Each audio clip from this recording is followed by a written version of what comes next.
आज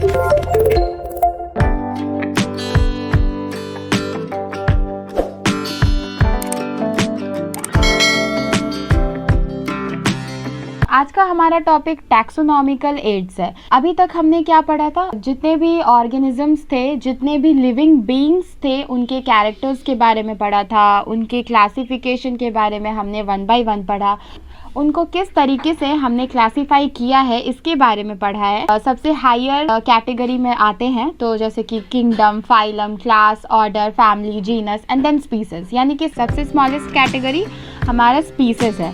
तो स्पीसीज से लेके किंगडम तक बाय इंक्रीजिंग ऑर्डर, है ना, इस टाइप से हमने उसे डिवाइड किया है। तो आखिर इस डिवीजन का यूज क्या है? Why it is useful to divide all the living organism, all kinds of living organism present on earth? Why it is essential? How it is useful in our day to day life? ठीक है, वो कैसे हमारे लिए useful होने वाला है, इसी चीज़ को पढ़ेंगे हम टैक्सोनॉमिकल एड्स में। Taxonomic studies of various species of plants. Taxonomic studies में हम बहुत सारे प्लांट्स, एनिमल्स और दूसरे भी ऑर्गेनिजम्स के बहुत सारे स्पीसीज के बारे में हम पढ़ते हैं, उनको टैक्सोनॉमिक स्टडीज़ कहते हैं। ये यूज़फुल है एग्रीकल्चर में, फॉरेस्ट्री में, इंडस्ट्री में और बायो रिसोर्सेज के बारे में, ठीक है, एंड उनके डाइवर्सिटी के बारे में। These studies would require correct classification, but at a time जब हमें नीड है तब हम उस टाइम तो क्लासीफाई नहीं करेंगे, किसी भी ऑर्गेनिज्म को आइडेंटिफाई नहीं करेंगे। तो इसीलिए इसे पहले ही कर दिया गया है, ताकि आगे जब हमें कभी एग्रीकल्चर या किसी भी फील्ड में इसकी ज़रूरत हो तो हम उसे देख पाएँ। तो ठीक है, अब आइडेंटिफिकेशन ऑफ ऑर्गेनिजम्स किया, क्लासीफाई किया, बट उसे कहीं पे तो स्टोर करके रखा होगा, ताकि फिर आगे चल के अगर ज़रूरत पड़े तो हम उसे वहाँ से उस इंफॉर्मेशन को गैदर कर लें। तो बहुत सारे ऐसे एग्जांपल्स हैं, ऐसे प्लेसेस हैं जहाँ पे इन सारे स्पीसीज के चीज़ों को रखा गया है प्रिजर्व करके। तो 1 बाय 1 हम उसके एग्जांपल्स को देखते हैं। So identification of organisms require intensive laboratory and field studies. The collection of actual specimens of plant and animal species is essential and is the prime source of taxonomic studies. Taxonomic studies का सबसे prime source है कि किसी भी plant और animal की species को के हम एक्चुअल स्पेसिमेन को अच्छे से प्रिजर्व करके पे रखते हैं। तो these are also fundamental to studies and essential for training in systematics. Systematics में इसका बहुत अच्छे से ट्रेनिंग दी जाती है। It is used for classification of an organism. Organism के क्लासिफिकेशन में भी इसका ज़रूरत पड़ता है, और इन्फॉर्मेशन जो भी हमें उससे मिल रही होती है या फिर मिल चुकी होती है, उसको हम लोग स्पेसिमेंस के साथ रख देते हैं। कुछ केसेस में स्पेसिमेंस को हम प्रिजर्व करके भी रखते हैं आगे की स्टडीज़ के लिए। Biologist have established certain procedures and technique. Biologist ने कुछ प्रोसीजर्स और टेक्निक्स भी टेक्निक्स एंड प्रोसीजर्स भी इस्टेब्लिश की हुई हैं, ताकि हम जो भी इंफॉर्मेशंस हमें मिली है उन इंफॉर्मेशंस को हम गैदर करें और अच्छे से प्रिजर्व करके स्पेसिमेंस के साथ रख पाएँ। ठीक है, some of these are explain to help you understand the uses of these aids. कुछ ऐसे एग्जाम्पल्स हैं जिनके बारे में हम पढ़ेंगे कि वो प्लेसेस कहाँ हैं और उन प्लेसेस में हम उन स्पेसिमेंस के साथ चीज़ों को कैसे, किस टाइप से रखते हैं प्रिजर्व करके। ठीक है, तो पहला एग्जाम्पल देख लेते हैं हर्बेरियम का। हर्बेरियम एक स्टोर हाउस है जिसमें हम प्लांट के हर्बेरियम एक स्टोर हाउस है जहाँ पे हम प्लांट के स्पेसिमेंट्स को ड्राई करके, प्रेस करके और प्रिजर्व करके शीट्स में रखते हैं। ठीक है, तो हर्बेरियम उसी का एक एग्जाम्पल है। फर्दर बाद में उस शीट्स को हम अरेंज करते हैं according to universally accepted system of classification. According की कैसे उनका क्लासीफाई किया, कैसे उनको हम क्लासीफाई किए थे, जिस तरीके से बायोलॉजिस्ट को वो चीज़ें मिली है क्लासिफिकेशन के लिए, उन सभी चीज़ों को रिकॉर्ड करके उस प्लेसेस में उस शीट के साथ रख दिया जाता है, ताकि जब भी कभी उस क्लासिफिकेशन ऑफ ऑर्गेनिज्म या आइडेंटिफिकेशन की ज़रूरत पड़े तो उसमें वो पूरा नॉलेज हो कि हमने किस तरीके से उस ऑर्गेनिजम्स को क्लासीफाई किया था। ठीक है, और ये जो स्पेसिमेंट्स हैं उनको डिस्क्रिप्शंस के साथ भी रखते हैं हर्बेरियम शीट्स में, ठीक है, क्योंकि हर्बेरियम प्लेस है, एक स्टोर हाउस है, तो उनका नाम भी हर्बेरियम शीट्स दे दिया गया। तो वो हर्बेरियम शीट्स एक स्टोर हाउस बन गया, एक रेपोजिटरी बन गया आगे के यूज़ के लिए। फिर हर्बेरियम शीट्स में उनके लेबल्स वगैरह भी कैरी किए जाते हैं, date, place of collection, English, local, botanicals name वेम के साथ, फैमिली, कलेक्टर नेम, सब कुछ के साथ वहाँ पे रख दिया जाता है ताकि बाद में कोई प्रॉब्लम नहीं हो। तो herbaria also serve as quick referral systems in taxonomical studies. अब बात करते हैं बोटानिकल गार्डन्स के बारे में। बोटानिकल गार्डन के बारे में बात करते हैं। ये एक स्पेशलाइज्ड गार्डन है जिनमें लिविंग प्लांट्स रेफरेंस के लिए लिविंग प्लांट्स के कलेक्शंस को उस गार्डन्स में ग्रो कराया जाता है। ये प्लांट के वैसे स्पीसीज होते हैं जिनके आइडेंटिफिकेशन पर्पस के बारे में हमने न्यूली पढ़ा है, नई चीज़ें जानी है।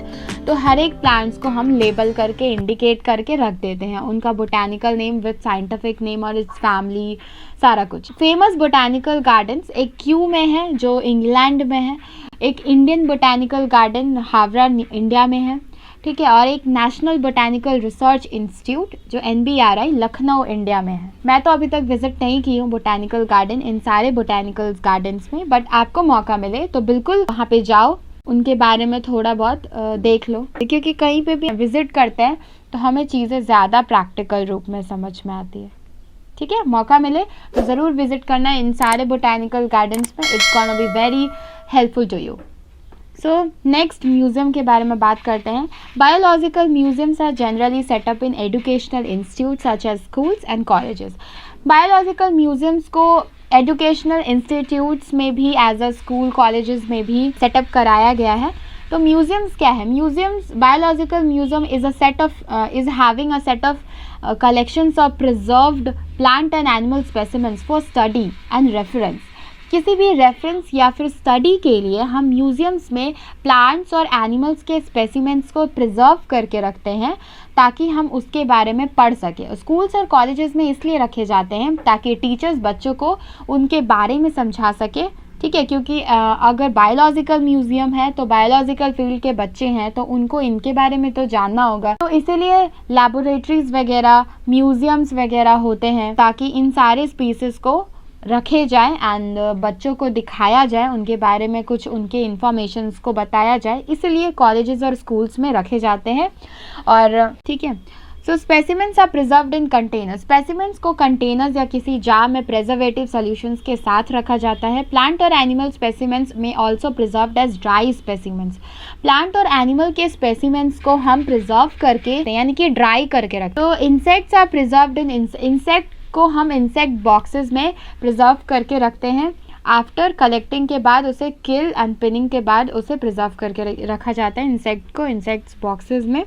और जो लार्जर एनिमल्स है जैसे कि बर्ड्स और मैमल्स हो गए, उन यूजुअली उनको स्टफ और प्रिजर्व करके रखा जाता है। तो एज इट इज़ रखना पॉसिबल नहीं है, लाइव भी रखना पॉसिबल नहीं है, इसीलिए यहाँ पे बताया गया कि स्टफ करके एंड प्रिजर्व करके रखा जाता है। Museum often have collection of skeletons of animals too. Animals के स्केलेटन्स भी म्यूजियम में पाए गए हैं और पाए जाते हैं।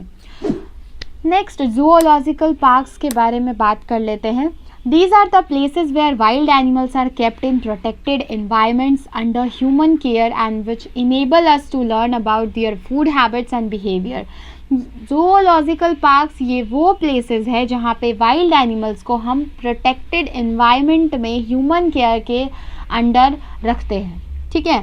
That means कि एक ऐसा environment देते हैं जैसा उसे feel हो कि वो जिस जगह पे रहता है वो उसी जगह पे है, बट वो रहता है ह्यूमन केयर के अंडर, यानी कि एक ऐसे प्लेस पे जहाँ पे ह्यूमन उन एनिमल्स पे अपना ध्यान दे पाए, ठीक है, उनके हैबिटेट्स को वो ह्यूमन जान पाए।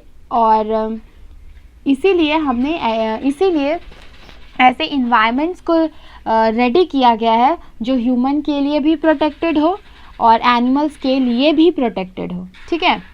तो एनिमल्स के लिए कैसे कि कोई ह्यूमन उस एनिमल्स को हार्म नहीं कर पाए और कोई भी एनिमल्स ह्यूमन को हार्म नहीं कर पाए, इस तरीके से इन्वायरमेंट को प्रोटेक्ट करके रखा जाता है ह्यूमन केयर के अंडर में, ताकि हम उनसे कुछ सीख पाए और उनके फूड हैबिट्स को हम जान पाए, उनके बिहेवियर को जान पाए, ताकि आगे अगर ज़रूरत पड़े तो इतना पता हो। अब चीज़ों ह्यूमन बींग्स का तो नेचर ही है to learn more and more, more and more and more and more, ठीक है, तो वो उसको तो जानना ही है। Next, all animals in zoo are provided as far as possible the conditions similar to their natural habitats। तो जितने भी एनिमल्स को जू में जब रखा जाता है तो ज़्यादा से ज़्यादा यही कोशिश किया जाता है कि उनका जो कंडीशन है उनके नेचुरल हैबिटेट से बिल्कुल सिमिलर हो, तभी वो रह पाएंगे। अगर इस टाइप से उन्हें सराउंडिंग्स नहीं मिल पाया, जिनका जैसा सराउंडिंग्स है अगर उन्हें वैसा नहीं मिल पाया तो मे बी शायद वो सर्वाइव नहीं कर पाए या फिर वो रह नहीं पाए, वो उस तरीके से जी नहीं पाए जैसे वो एक्चुअली में जीते हैं। तो फिर हम लोग भी उनके बारे में नेचुरल सी चीज़ें नहीं जान पाएंगे, करेक्ट चीज़ें नहीं जान पाएंगे। तो इसी करेक्ट चीज़ को जानने के लिए हमें वैसा ही इन्वायरमेंट बनाना ज़रूरी है, ठीक है, बट ह्यूमन केयर के अंडर में होना चाहिए। इसीलिए ज़ूलॉजिकल पार्क को क्रिएट किया गया है इस तरीके से, ठीक है, जिसे हम इन शॉर्ट जू बोलते हैं।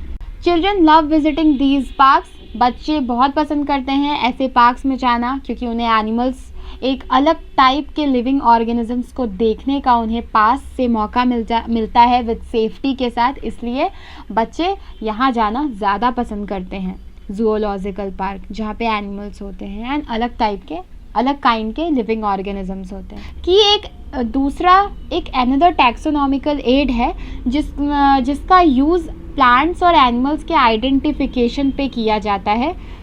इसमें सिमिलैरिटीज़ और डिससिमिलैरिटीज़ के बेसिस पे हम लोग इसका आइडेंटिफिकेशन का यूज़ करते हैं।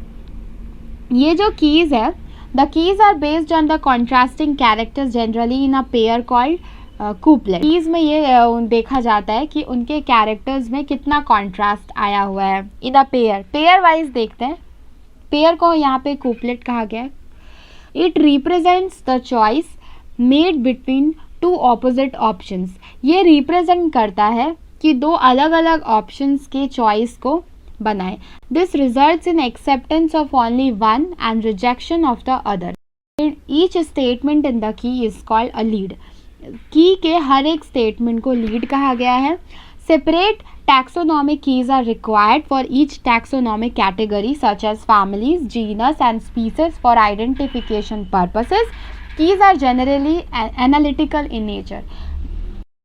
की जनरली जानो कि पूरी तरीके से एनालिटिकल है, मतलब की का जो यूज़ है यानी कि की कोई प्लेस नहीं है। जैसे हमने टैक्सोनॉमिकल एड्स में हम क्या पढ़ रहे थे, टैक्सोनॉमिकल एड्स में हम पढ़ रहे थे कि जो भी हमने टैक्सोनॉमी की कैटेगरीज़ को पढ़े या फिर जो भी हमने क्लासिफिकेशन ऑफ लिविंग ऑर्गेनिजम्स को पढ़ा तो उनका यूज़ आगे चलकर क्या है, आखिर हमने ऑर्गेनिजम्स को क्लासीफाई किया ही क्यों, हमने किया कैटेगरी वाइज किया, लेकिन आगे चलकर यूज़ क्या है, उस यूज़ को हम पढ़ेंगे टैक्सोनॉमिकल एड में। तो टैक्सोनॉमिकल एड और कुछ भी नहीं है, टैक्सोनॉमिकल एड उस ऑर्गेनिजम्स का क्लासिफिकेशन का आगे चलकर यूज़ क्या है, उस यूज़ को हम टैक्सोनॉमिकल एड में पढ़ेंगे। मैंने आपको पहले भी बताया था कि साइंस का लैंग्वेज थोड़ा सा डिफ़िकल्ट हो जाता है इंग्लिश लैंग्वेज से, या फिर हमारा जो जनरल लैंग्वेज है उस लैंग्वेज से साइंस का लैंग्वेज थोड़ा अलग हो जाता है। वर्ड्स हाई हो जाते हैं, वर्ड्स हैवी हो जाते हैं, उसका मीनिंग चेंज नहीं होता है। ये बात आप लास्ट तक याद रखना कि वर्ड्स हैवी हो जाते हैं बट मीनिंग चेंज नहीं होता। इतना बड़ा सा वर्ड है टैक्सोनॉमिकल एड, बट इसका मीनिंग पता है क्या है? इसका मीनिंग सिर्फ यही है कि जो भी क्लासिफिकेशन ऑफ ऑर्गेनिजम्स के बारे में हमने किसी भी लिविंग ऑर्गेनिजम्स को हमने क्लासीफाई किया उसका यूज़ क्या है, बस यही टैक्सोनॉमिकल एड है। और उस टैक्सोनॉमिकल एड्स में कुछ मेथड्स है एंड कुछ प्लेसेस है जहाँ पे उन कैटेगरी वाइज को हमने रिकॉर्ड करके रखा हुआ है कि हमने किस तरीके से क्लासीफाई किया था, उनकी स्टोरीज़ को हमने यहाँ पे रखा होता। Herbarium, botanical gardens, museum, zoological parks and key is just only a procedure and techniques जो हमने यूज़ की थी ऑर्गेनिजम्स को क्लासीफाई करने में, ठीक है। It gonna be very useful. इसलिए मैंने लास्ट की वीडियो में ये बोला था कि टैक्सोनॉमिकल एड ये दूसरी चीज़ है, ये एक अनदर टॉपिक है, इसको थोड़ा आपको टैक्सोनॉमिकल एड, ये वीडियो सिर्फ और सिर्फ टैक्सोनॉमिकल एड पे नहीं है, ये वीडियो एक पूरे चैप्टर का, चैप्टर 1 लिविंग वर्ल्ड का पूरा एक कंक्लूज़न है जिसे मैं आपको ओरली कुछ लाइंस मैं आपको बता रही हूँ। अगर आप ध्यान से सुनोगे तो आपको ये चैप्टर 1 कभी लाइफ में कहीं और पढ़ने की ज़रूरत नहीं पड़ेगी। आप एक बार पढ़ोगे आपको सब कुछ क्लियर हो जाएगा, कभी कोई भी प्रॉब्लम नहीं होगी आपको इस चैप्टर्स को समझने में। इस तरीके से समझोगे तो आप चाहे कभी भी बुक उठा लो, कोई भी टॉपिक उठा लो, कोई भी पूछ रहा है आपसे, आप तुरंत यूँ बता दोगे उसका मतलब क्या होता है। ठीक है, आपको किसी भी एनसीईआरटी बुक, रेफरेंस बुक कुछ भी उठाना नहीं पड़ेगा। इन सारे चैप्टर्स को आप एक एक टॉपिक वाइज आप समझ सकते हो। क्योंकि सबसे पहले किसी भी चीज़ को यहाँ पे आप इस वीडियो में मैं आपको यही सिखाऊंगी कि सीखते कैसे हैं। Learn here how to learn, कैसे हम सीखते हैं सबसे पहले आप वो सीखो और फिर उसके बाद आप सीखने की कोशिश करो। तो इतने सारी चीज़ें मैंने आपको इसलिए बताई ताकि बिल्कुल ज़रूरत पड़ेगी। You are a science student and आगे चल के आपको इसी की ज़रूरत पड़ने वाली है। की कोई प्लेस नहीं है, हम की बात कर रहे थे। की is not any of the place, की इज़ ओनली अ मेथड। ये एक पूरी तरीके से एनालिटिकल स्ट्रक्चर है, किस टाइप से ऑर्गेनिजम्स के क्लासिफिकेशन को ग्राफ में रेडी कर रहे हैं। ठीक है, तो की is just like a graph in front of you. ठीक है, तो जैसे की में हमने 3-4 मेथड पढ़े। की में हमने क्या पढ़ा था, एक फ्लोरा पढ़ा, मैनुअल्स पढ़ा, मोनोग्राफ्स पढ़ा, कैटेलॉग्स पढ़ा, है ना। फ्लोरा में जो भी इंडेक्स होगा, ठीक है, जो भी स्पीसीज हमें मिली है, कौन से एरिया से मिली है, ये सारा कुछ आपके इंडेक्स में प्रोवाइड होगा। ठीक है, जिसमें आप जान पाओ कि कौन कौन सी स्पीसीज आपको कहाँ से मिली है, वो आपका स्टार्टिंग में रहेगा जैसे हम इंडेक्स में लिखते हैं। ठीक है, मैनुअल्स यूज़फुल रहेगा। आप में मैनुअल्स में रहेगा कि उस स्पीसीज़ के बारे में आपको कितने सारे इन्फॉर्मेशन आपने इकट्ठे किए हैं, उनके नाम, स्पीसीज़ कौन से जगह से मिले हैं, वो सब कुछ आपके मैनुअल्स में लिखे रहेंगे। मोनोग्राफ्स और कैटेलॉग्स, मोनोग्राफ्स में बस उस एक टैक्सन का इंफॉर्मेशन रहेगा। ठीक है, और कैटेलॉग्स में जो हम लोग स्प्रेडशीट डालते हैं, कैटेलॉग्स तो सब कोई जानता है कि कैटलॉग क्या होता है, तो कैटलॉग उन स्पीसीज़ का कैटलॉग को बोलते हैं। ठीक है, तो आई होप ये पूरी समरी आपको क्लियर होगी। So thank you.